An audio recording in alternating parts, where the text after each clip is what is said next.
Hi guys, welcome back to my channel. This is Morgan from My Little Homeschool in the Woods. Today I'm going to be giving you a flip through of Gather Round's History Unit 2, so stay tuned.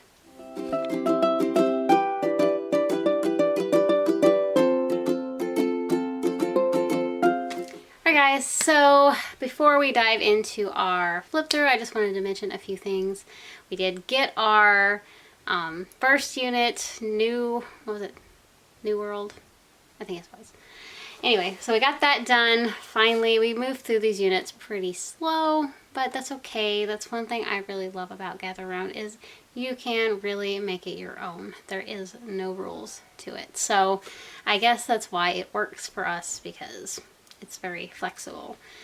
Anyway, so before we got started on this unit, I just want to give you guys a quick flip through. So if you are interested in it at all and wanting to see what it looks like, yeah, I didn't do a flip through of the first unit just because there is a lot of videos already on that.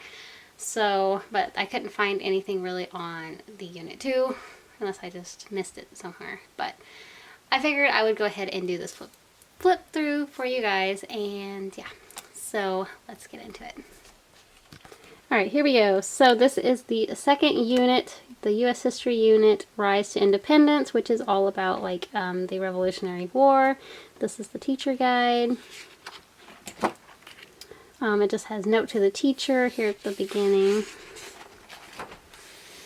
And then it tells you all about like how does the mini unit work. This is a mini unit, it's not a full unit, so it doesn't cover all your subjects like a normal unit would. You have your different levels for your different age kids. It tells you like how long that it takes. It says read from the teacher guide 10 to 15 minutes. And then you will work in the student notebooks for, it says 30 minutes. So it doesn't take a long time to do these lessons, which is awesome. And then you have notebooking pages, oral narration, unit project, mapping, and just some extra stuff. Is it enough? All that kind of stuff. I did go ahead and purchase the MP3 stories to go along with this because last year we did The Good and the Beautiful, and they have the stories that go along with your lessons, and my kids really did like that. So I'm excited to see if they like this as well as The Good and the Beautiful. So. And then it has your lesson planner here. I don't usually use any of this because I'm not a huge planner when it comes to this kind of stuff. I wish I was, but I just don't really do that. I usually just open and go. This is how we do things. But they have lists for like if you need to order anything, or you know, shopping lists, adventures, that kind of thing. So it's all there if you are into that kind of thing. And then it just has the scope and sequence. It tells you what you'll be covering. You got Bible, history, social studies, important people, language arts, geography, and science. I'm missing some pages here. So, and then you have art. Oh, it's going through the different ones. I won't go through all that, but it just shows you what with each level you'll be covering. So all the way through high school, and then it gets here to the optional hands-on activity, which like lesson 1, it'll tell you like make the 1776 version of the United States flag, and some supplies that you need for that. And you could just, if you want to get more in depth with the lessons, it has these more hands-on things which we a lot of times don't do. Sometimes we will, but you know, it's sometimes we just don't have the time for it. And that's still some more of that. And then we have a book list and resource. I have not went through any of these to see. I'm going to go through them and see if I can find. See, I have that one. We have Scribed again, so I'm going to go through and see if they offer any of these. So I won't have to go to the library or buy anything. subscribed. I also want to mention I have a referral link for that if you want to check it out. They have books, ebooks, podcasts, all kinds of things like that. I'll try to link that down in the description where you can get like a 60-day free trial if you want to try it out. So here is more of the books. And it just takes you through, and it does tell you like what level, like that's pre-reader, early elementary, upper elementary. Okay, my camera died, so I had to start over. But anyway, that's the book list. I'll kind of get past some of that because it just goes through each lesson what books you can use. And then it has the table of contents because there's 20 lessons, and it'll tell you the each one, what it's about, like that. And then here is lesson 1. Each lesson starts with a prayer, and this is just one nation under God.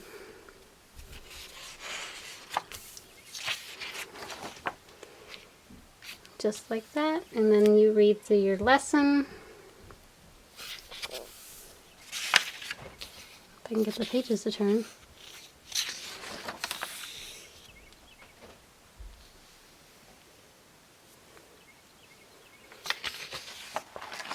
And that is the first lesson, and then it has answer keys and stuff right here for you if you need it for the different levels, maps, and things like that. So, and then it just is on to the next one, which starts off with a prayer as well, taxation without representation. I'm just going to go through a couple of the lessons and kind of see what they look like. And it does not take a long time to read this. I really love that these lessons can be really short, because that just helps us be able to get it done in a day. So, and it has optional hands-on activity, some vocabulary words for each level for your kids. And then that's the second lesson. And then the third one is Birthplace of the Revolution. I think I'm missing a page here.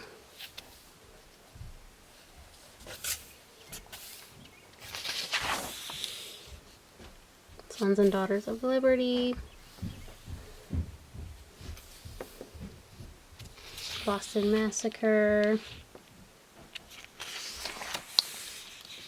I did miss a page. Okay. Boston Tea Party. We did study some of this last year, but this is kind of one of our favorite things to study is the Revolutionary War, so I think that the kids are really going to enjoy it. So, and then it just takes you through each lesson like that. Like here's Benjamin Franklin. So that's all I'm going to show as far as the... Well, I'll go ahead and do like a flip through of it. Like a really quick flip through. Maybe. It won't let me. Just so you can kind of see some of the pictures. They always have really pretty artwork in their books too.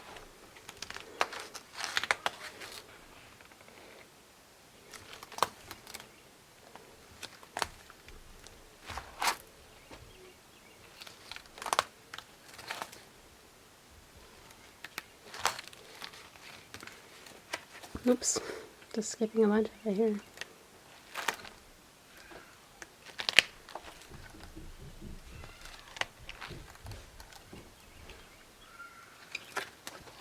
And that is the teacher's guide. So now I'll move on to the student notebook. Okay, I'm just going to give you a quick look at the pre-reader. My youngest son does this. It's mostly like coloring and stuff like that. And sometimes he does it and sometimes he does not. So I don't know, it kind of depends on the day, but I do like him to have a book to do with everybody else, so I do go ahead and print it off.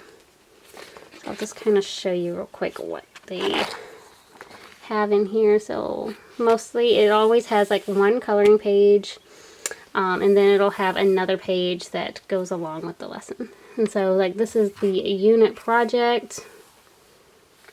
I'm not sure what the unit project is in this one. I haven't looked into it too much. but, and then then you're on lesson 2. So coloring page, and then it looks like a game to play. So Boston Tea Party. I'm not sure why he's not going to be doing a bunch of writing, so I don't know what that's all about. And then they do a lot of like cutouts, cut and paste and stuff for your pre-reader. So, and then they have the narration questions, which I really, really like. That's how I test my kids. I don't give them a written test. I just do, you know, I'll ask them questions and then they answer it for me. So, and that's kind of how I gauge how much they're retaining from it and stuff like that. So, just a quick little flip through here. The lighting is not the best, so I apologize. But that is what our pre-reader will be doing in this one. Okay, so I also have my early reader. He is 7 right now, and he will be doing this book. And so I'm kind of compare this one to the pre-reader. Alright, so he has a lot more to do. He has, like, they always have, like, some mapping usually. He does get to color, but he doesn't have a whole page of coloring. He's supposed to write something he learned, and he traces, these are, like, their vocabulary words that they learned throughout the unit. So he has to copy them. And then there's the unit project. And so he has a lot more writing that he's supposed to do in his.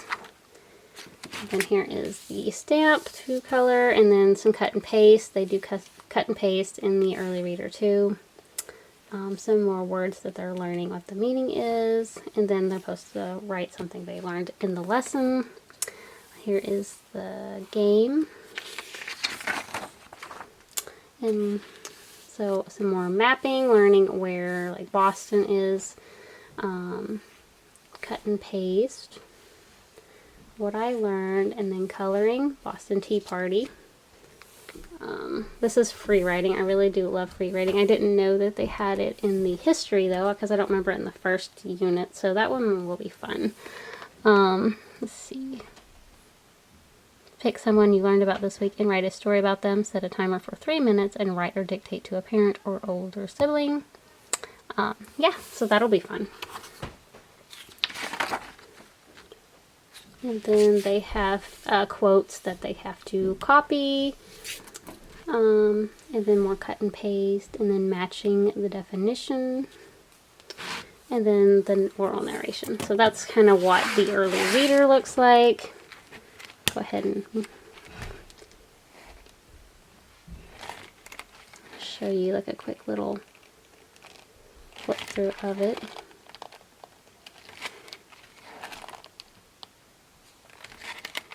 Just what their books look like. So that is our early reader. Okay, so I have a daughter who will be doing the early elementary. She is 10. And so this is her book. Kind of show you what she has to do. If I can get the pages to turn.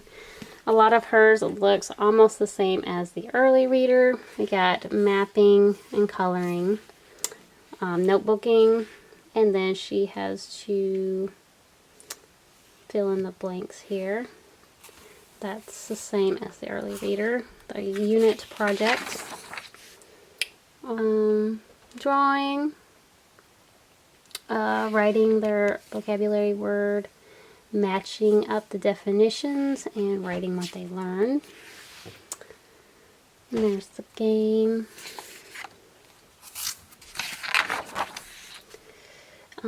Mapping, notebooking, coloring, and matching up the definitions again for their notebooking page.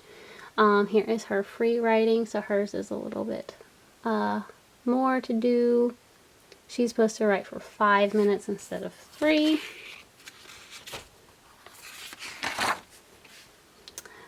She's supposed to copy the famous quote from Benjamin Franklin, color the picture, and I guess check all the ones that Benjamin Franklin was. Circle the definition of the word. And then she has her oral narration questions.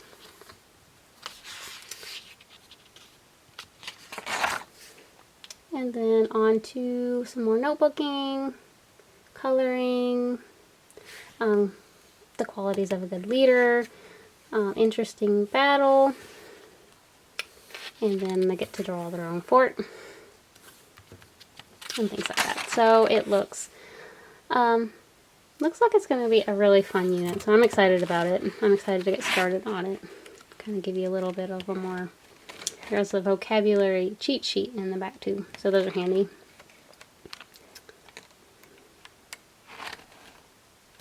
If you can see it. We don't usually do timelines just because I'm really bad at stuff like that. I always forget about it.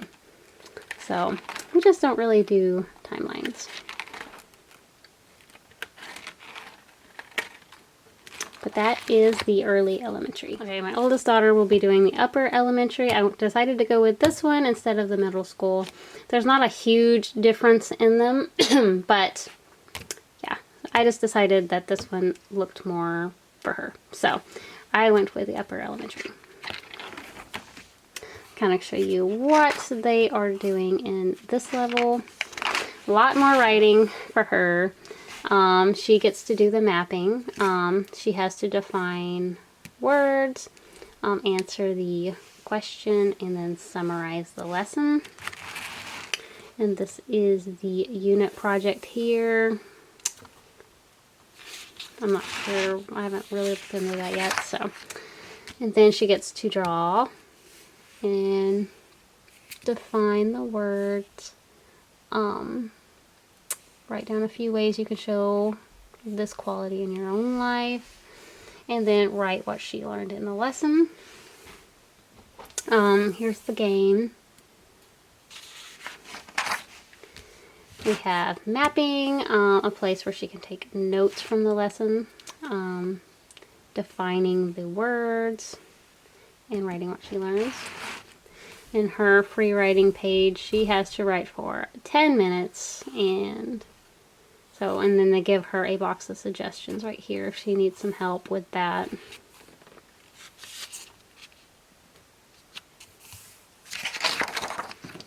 Okay, and then another notebooking page, who was Benjamin Franklin, so she has to write about him. She's got more words to define up here.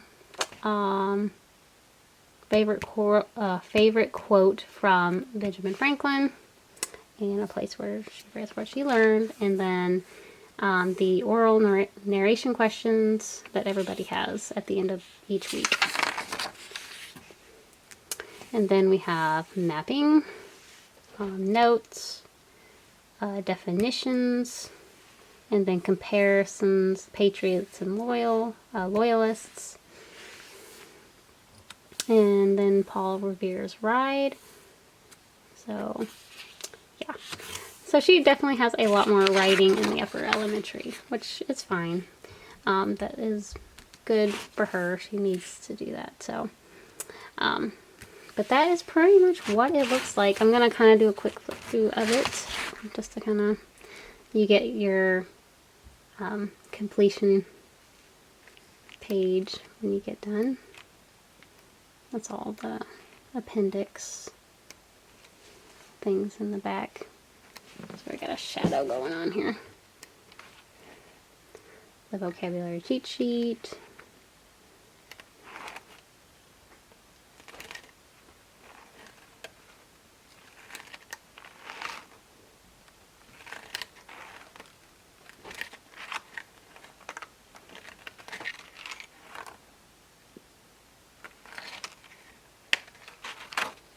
So that is it for the upper elementary. I don't have the middle school and the high school to show you, but they'll just probably involve a lot more writing. The middle school is a lot like the upper elementary. Just middle school has a little more like research and stuff involved.